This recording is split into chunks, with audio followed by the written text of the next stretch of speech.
کراچی کا اولین نام کولاچی گوٹھ ملتا ہے جو مکران کی تحصیل کولاچ سے ہجرت کر کے آنے والی ایک عورت مائی کولاچی کے نام پر پڑا۔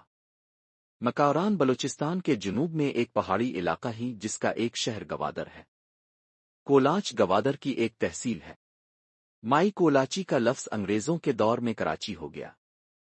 1730 عیسوی میں کلہوڑا خاندان کے میاں نور محمد کلہوڑو اور خان افقلات کی فوجوں میں کچھی کی لڑائی ہوئی، کلہوڑا خاندان کی فتح ہوئی اور کراچی ان کی حکومت میں رہا۔ 1781 میں کراچی خان افقلات کو دیا گیا جو 1795 تک خان افقلات کی مملکت کا حصہ تھا۔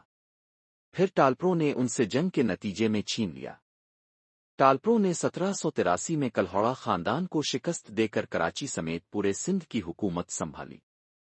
کراچی کی بندرگاہ کی کامیابی اور تجارت کا مرکز بن جانے کی وجہ سے کراچی کی آبادی میں اضافہ ہوا۔ اس ترقی نے جہاں ایک طرف کئی لوگوں کو کراچی کی طرف کھینچا، وہاں انگریزوں کی نگاہیں بھی اس شہر کی طرف کھینچ لیں۔ 1839 میں انگریزوں نے ٹالپروں کو شکست دے کر سندھ پر قبضہ کر لیا۔ 1843 میں حیدرآباد میں انگریز کے خلاف میانی اور دبے کی جنگ ہوئی، جس میں ٹالپر فوج کے سپاہی ہوشو شد نے نعرہ لگایا تھا، مرسوں مرسوں سندھ نہ ڈیسوں۔ اس جنگ میں فتح کے بعد پوری سندھ پر انگریزوں کا مکمل قبضہ ہو گیا۔ سندھ کی فتح کے بعد انگریز نے کراچی کو ہندوستان کے ساتھ ملحق کر کے ضلع کی حیثیت دے دی۔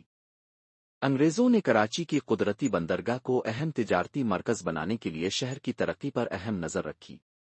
برطانوی راج کے دوران میں کراچی کی آبادی اور بندرگاہ دونوں بہت تیزی سے بڑھے۔ 1890 کی دہائی میں ریل کی پٹری کے ذریعے کراچی کو باقی ہندوستان سے جوڑا گیا۔